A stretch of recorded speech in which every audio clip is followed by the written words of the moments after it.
Dr. Adamu, my namaskar to all the seniors, elders, and scholars. The address by Pramod is very interesting and stimulating, followed by many eminent speakers, uh, including Sanjeev ji and Sridhar. Now, Professor Agnihotri, very stimulating uh, indeed for all those thinkers, who are now making a deep thinking about India's latest education policy there. I was going through an interesting interview by Sanjeev Sanyal, who is now Principal Economic Advisor to the Government of India, in making a very interesting observation that we are moving away from Sarkar Nirbhar Bharat to Atma Nirbhar Bharat. And today being the Independence Day, indeed the education is going to be liberated from the traditional controls of the regulatory agencies there. I need to, first of all, thank all the eminent people here for giving us a chance, particularly the Alumni Association of JNU, Sri Rajesh Kumar, President, and also our friend, who has taken a lot of trouble there. A call from alumni of JNU could mobilize about 50 to 60 in a matter of few hours. That's what the JNU now, which is opening up for what rightly observed by my predecessor. It is opening up, and JNU is becoming more inclusive. JNU alumni. I've been watching the thinking philosophy of educational policies since independence, beginning with the Radhakrishnan report, Mudaliar Commission report, Kothari Commission report, KC Pant's report on challenges to education, a policy perspective. Then we also have a number of other important reports that followed. And in 1991, in 1998, the government subsidies report. In 2000, by Ambani and Birla. In 2000, National Knowledge Commission. And you have Yashpal Committee. Now we have this.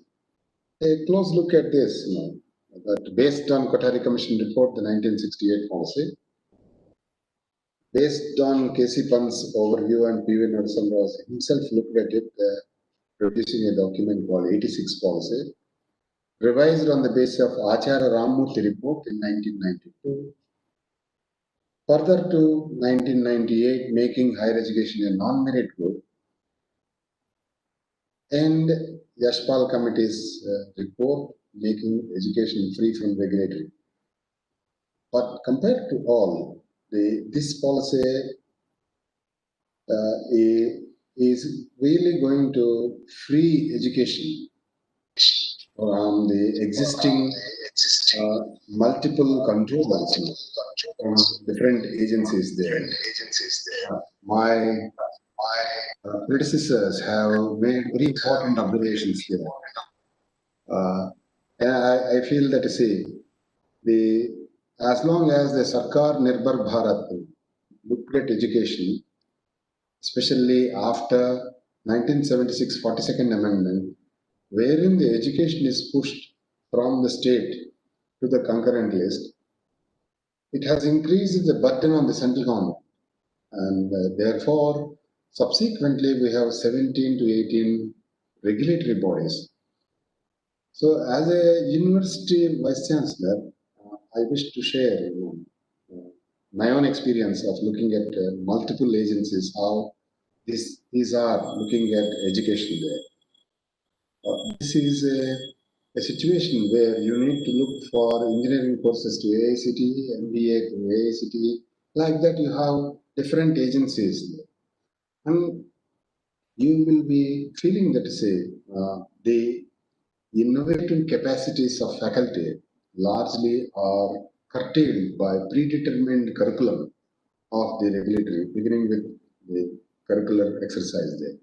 Second aspect, as I see it, is that almost the entire undergraduate sector, as observed by Professor Sridhar, which accounts for majority of the students, is usually controlled through 40,000 plus colleges in our country are controlled by 360 affiliating universities. I may be wrong in quoting exact figures, but affiliation, which is what worries most people, is that it places, it expects only compliance, nothing else there.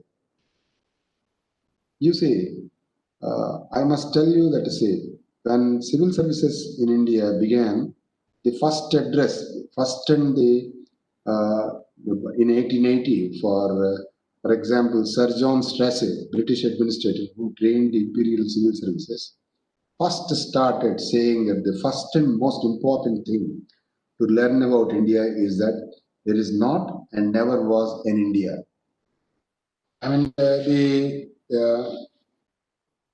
Indian civil service officers training used to begin with that kind of an observation there. You can understand 1880 onwards now, the concept of looking at civil services, see the control systems that we have built in.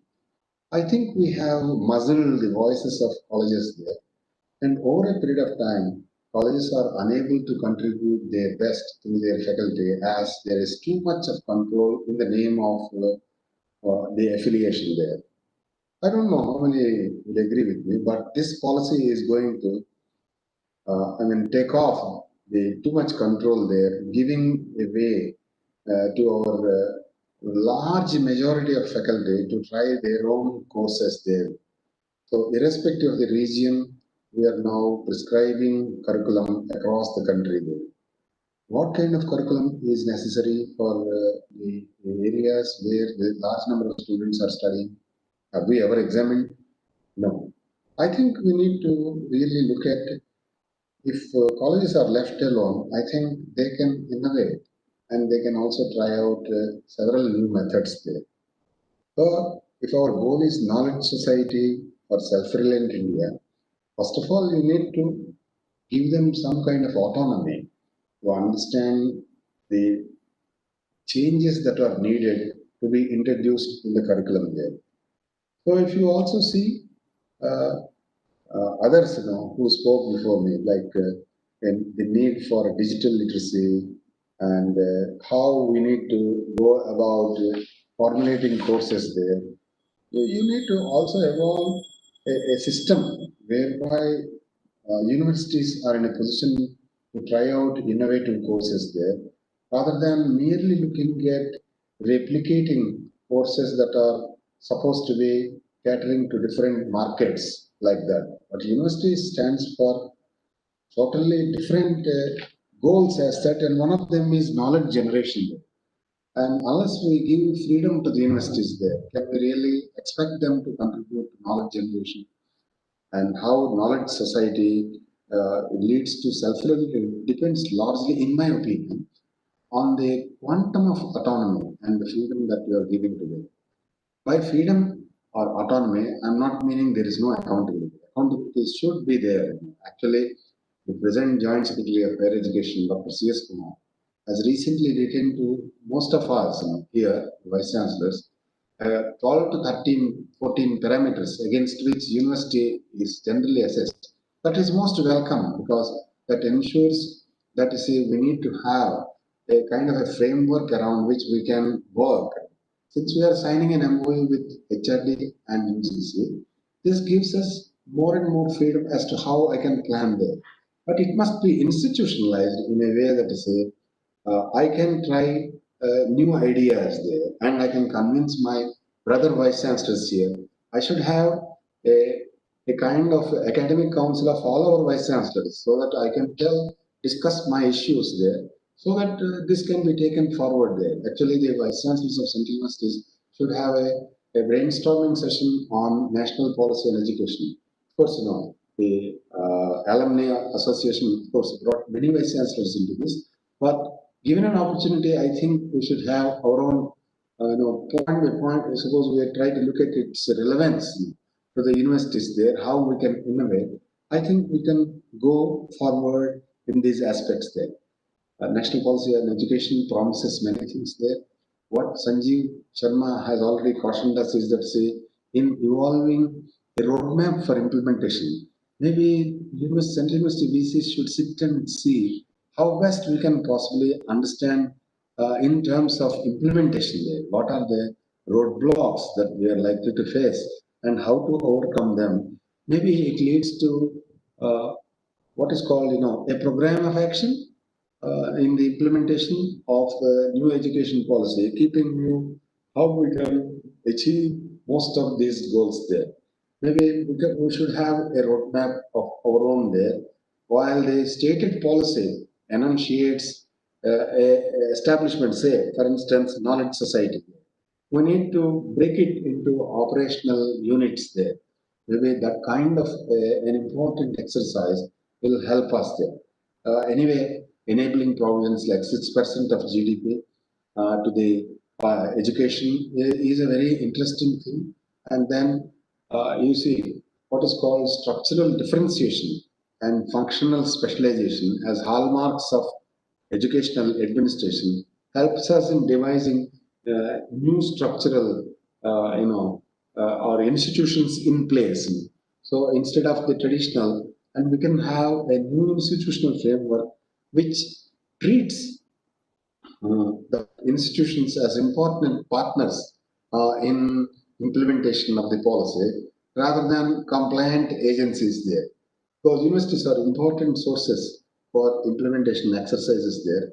I feel that this policy is going to open up a new avenue for universities to try out innovation and be relevant to the country's interests, country's national development needs there.